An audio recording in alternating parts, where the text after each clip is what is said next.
our next speaker, Kelly Burton, is going to talk about her experiences as an entrepreneur, but also as somebody who's working in innovation and scaling impact across the United States. Her talk, I'm really looking forward to, because what she's going to talk about is not just her learnings that she's had from her own experience, but actually some things that we can take away to actually change the world and have impact on some of our bigger societal changes. So please welcome to the stage, Kelly Burton from the Black Innovation Alliance. Thank you, Samantha. Thank you. Appreciate it.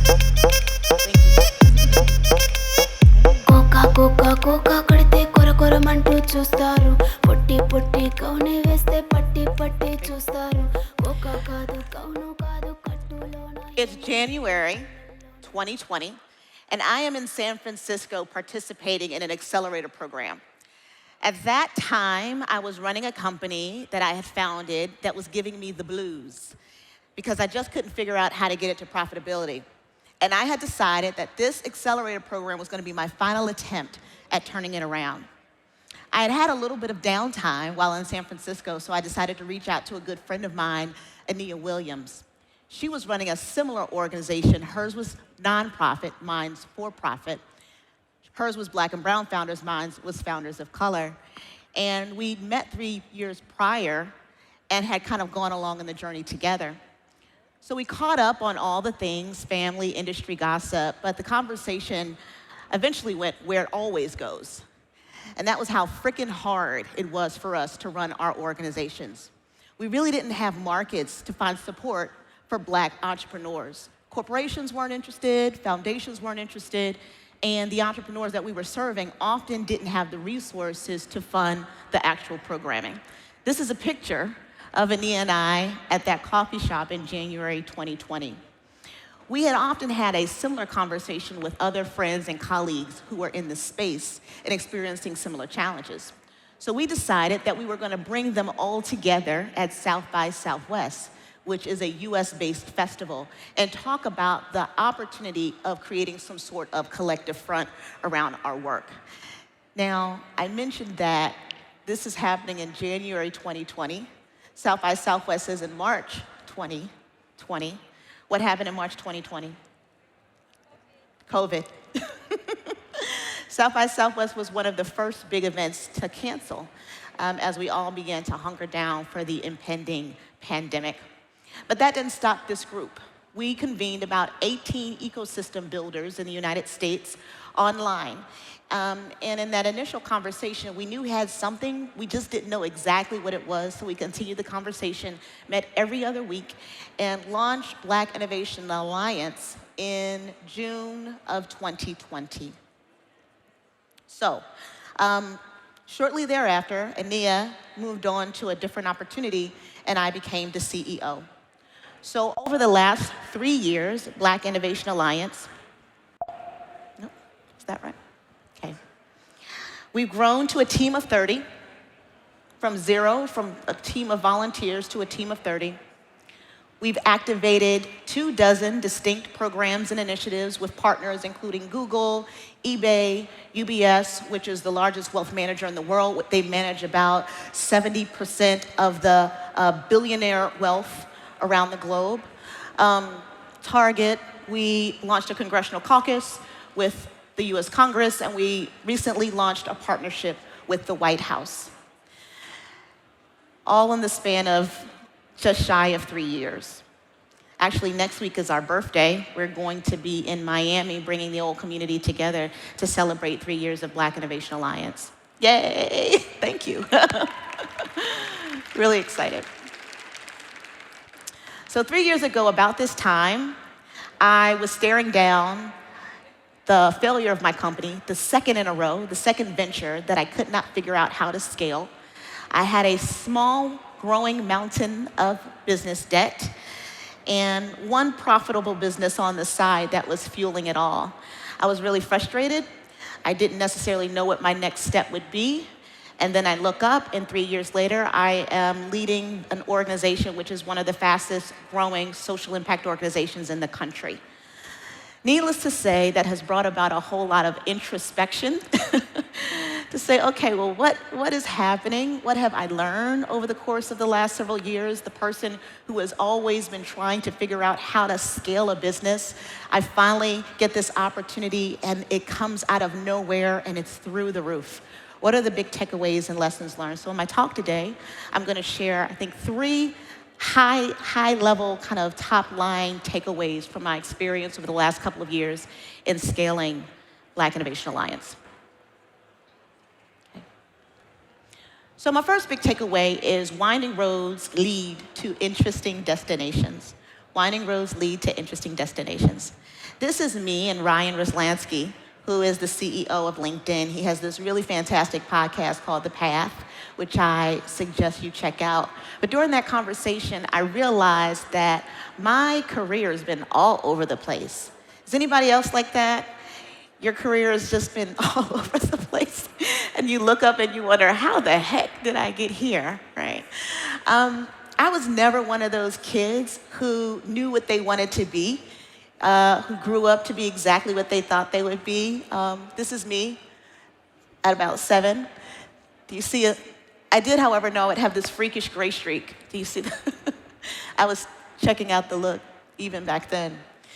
But I didn't know what I wanted to be. I thought I wanted to be a psychologist at one point, a computer programmer at another point. I never in a million years thought that I would end up being an entrepreneur, but that's exactly what happened. I'm going to walk you through my career journey, so bear with me, just to give you kind of some sense of how it all comes together. Back in 2003, I started a program at Emory University working on my PhD in political science. Again, I came into this situation wanting to change the world, and I thought politics was the way to do that.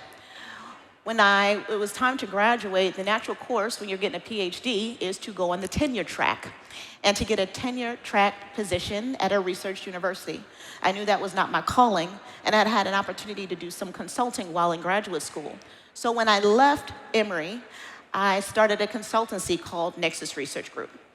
And Nexus was a social impact consulting firm. Remember I mentioned the one profitable business that was fueling all of the other big ideas?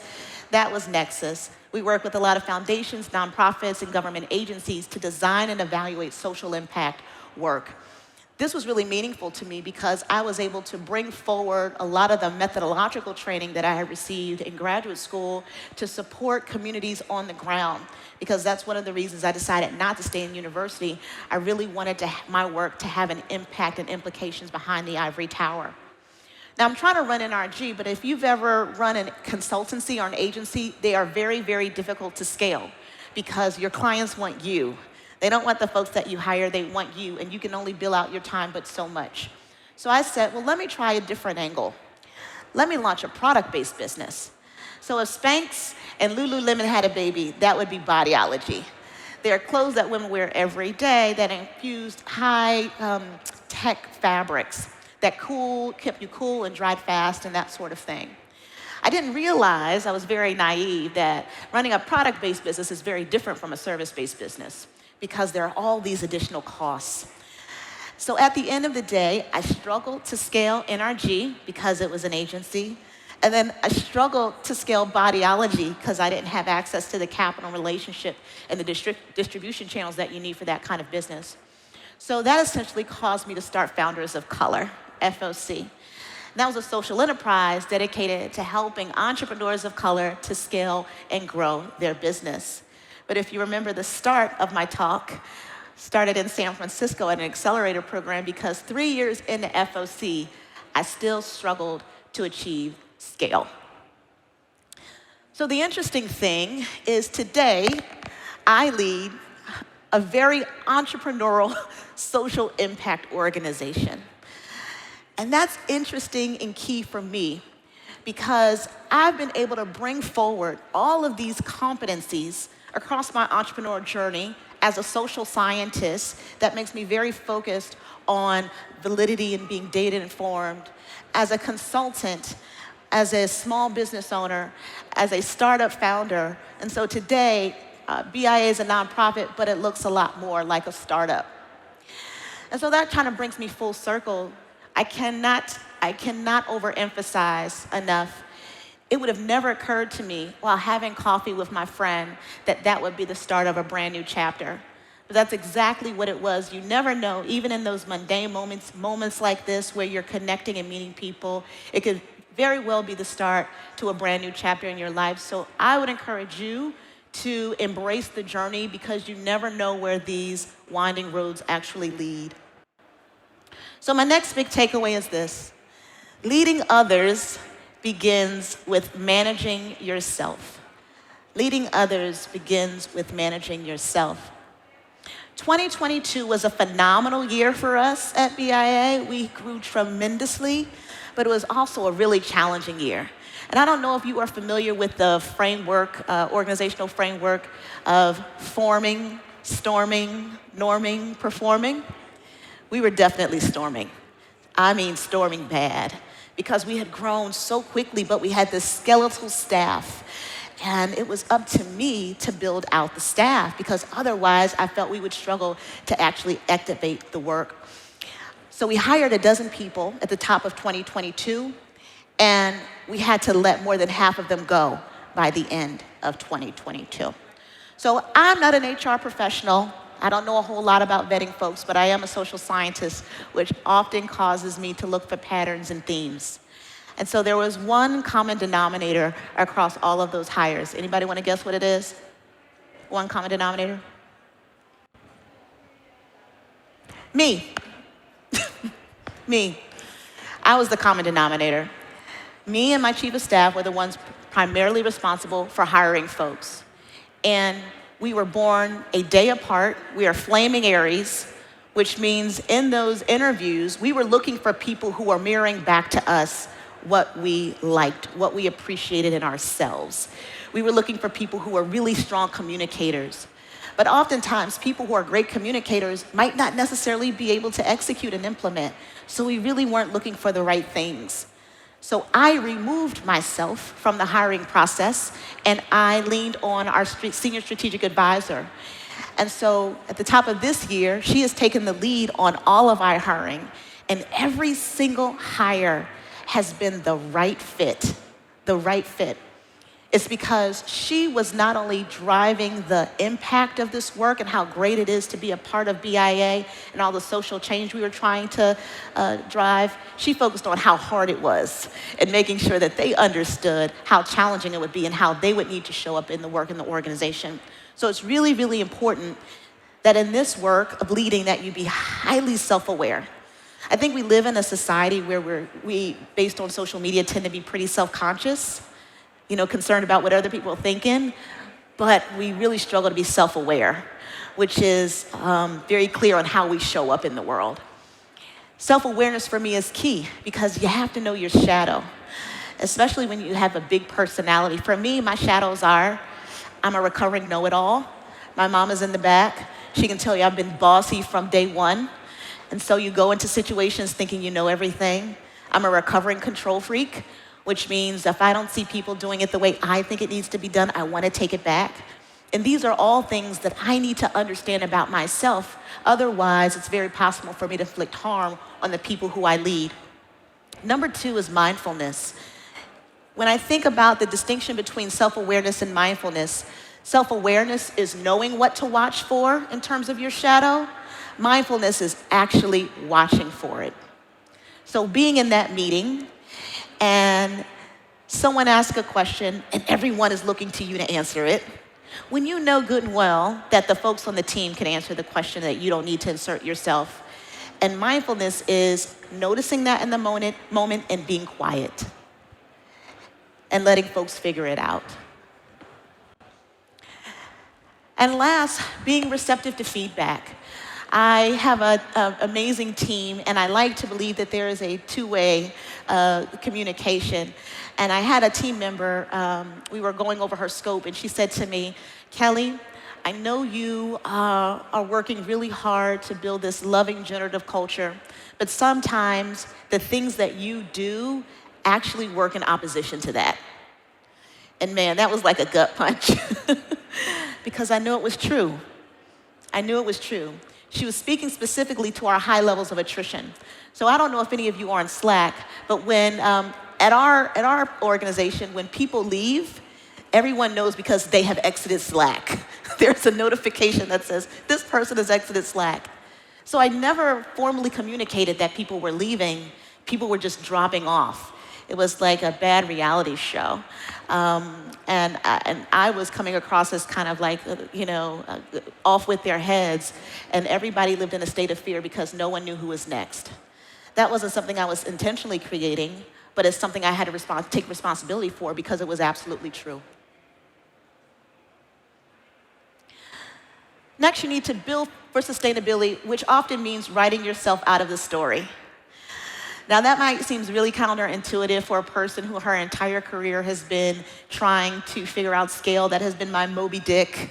I have to prove that I can scale an organization, and now I've effectively scaled an organization, and I am already thinking about succession.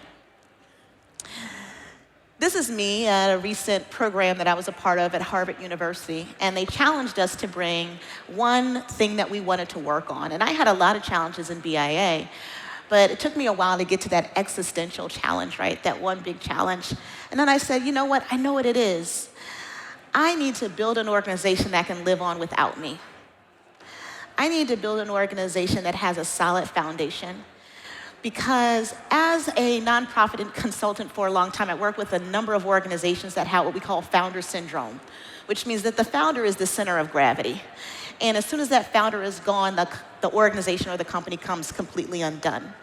And I wanted to make sure that I built an organization that had the organizational fortitude and the values and the culture and the identity that allowed it to be its own center of gravity. So it didn't really matter who led it. It would still be sustainable and it would still be relevant. And so for me, when I think about how you operationalize this, it's empowering capable people to lead. I emphasize capable because when you are working with folks who you don't really respect their capabilities, it makes it very difficult for you to delegate. And as a leader, it's something that you have to do. So it's important to make sure that you have systems in place that allow you to hire capable people, and that you really build the muscle to hand things off. I remove myself from the equation as often as possible. I don't lead meetings anymore. To me, it's an indicator of success if I talk as little as possible. I don't do agendas. And oftentimes, as I mentioned in the earlier anecdote, I delegate and leave it to other folks to add value to the conversation. Even when I'm away, I do a tremendous amount of traveling. I reinforce with my team, you've got the answers, you figure it out, call me if there's a fire. And commit to succession. I had a conversation with my board of directors after I exited that Harvard program because I knew if I did it, it would make it real. And then they would have to be my accountability partners in actually figuring out what a succession plan would look like. This is my granddaughter. We call her Sugar Bear. She is 5 now, but this is her when she was about 1. And I will tell you, she has absolutely perfected that side eye at this point. She gives a mean side eye. But I try to make sure that she sees me work. I want her to see her G-mom as a working woman. But I didn't really know if she understood what I did. And so I asked her, I said, Sugar Bear, do you know what G-mom does for a living? She said, of course. I said, what does G-mom, where does G-mom work? And she looked at me with that authority that a 5-year-old, that confidence of a 5-year-old, and she said, G-mom works at the airport. Because when my husband drops me off at work, he is dropping me off at the airport. And when he picks me up from work, he is picking me up from the airport. Of course, I'm traveling, but in her mind, G-mom works at the airport. And I say all that to say, this succession piece is important because there are trade-offs when you are scaling an organization that you make all the time. And it really gives me the liberty to think broadly about, in my next chapter, for future chapters, how do I want to spend my time? So lastly, I'll say that when it comes to social impact, the how you do it is as important as what you do. I'm really proud of all of the work that we've done at Black Innovation Alliance.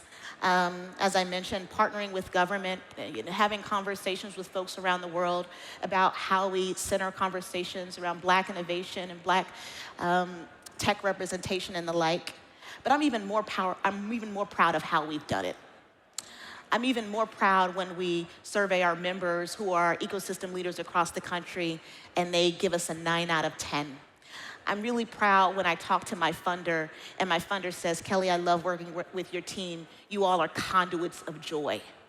I love it when one of our members comes to us and says to me, Kelly, BIA feels like home.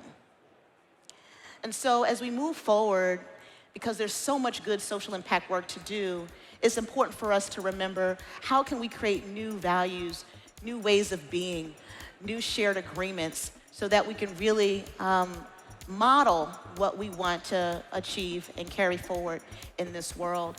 And so the last thing that I'll say is these moments when folks reflect and mirror back to us, or mirror back to me, what is my intention?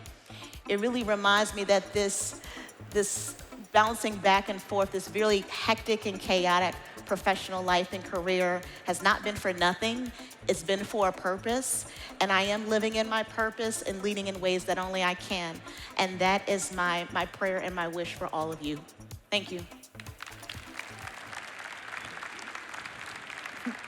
Oh, thank you so much, Kelly, for sharing your story and all the incredible work that you've done, and you do have a lot to be proud of. Thank you.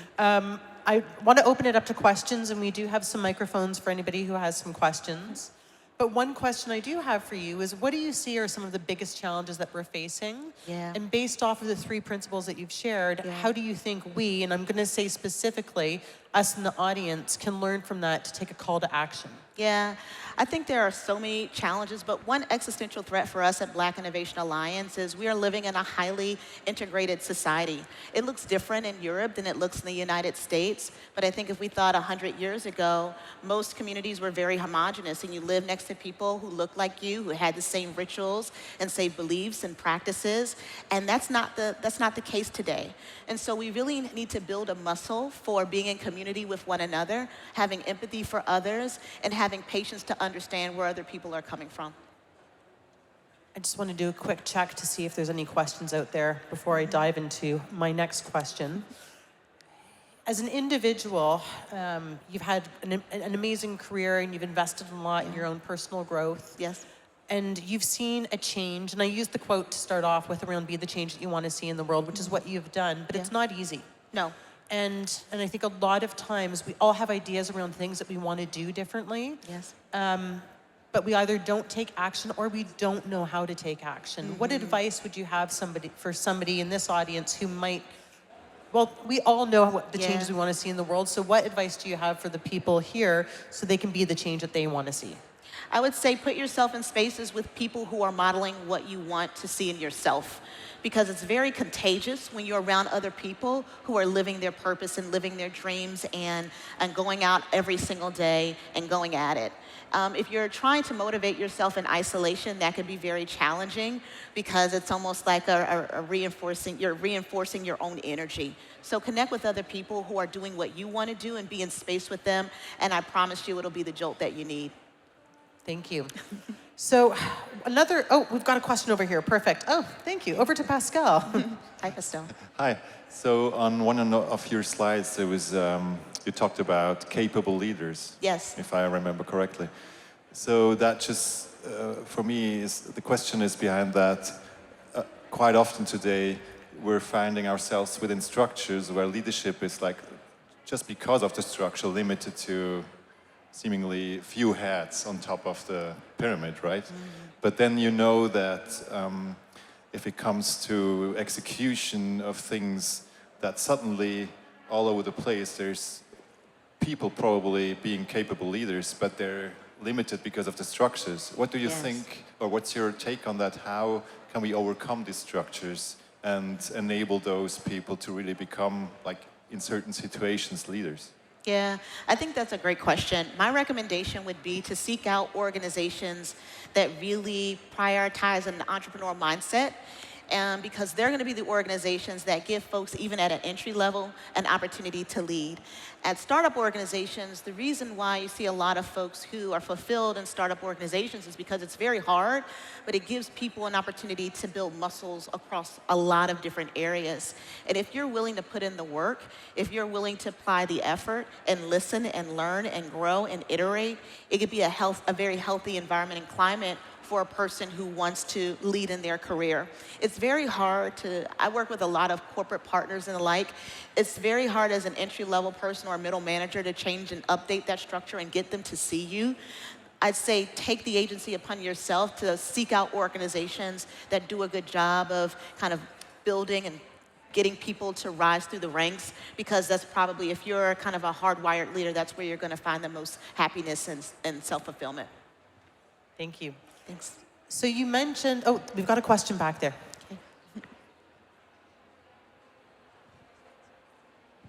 Thank you. So first of all, thank you so much. You impact my experience now in my new job so well. So Yes. I want to say thank you. Of course. And I will ask you, if you take a look about your past, the first time you were an executive, now which kind of suggestion you can give to your past self? Oh my God.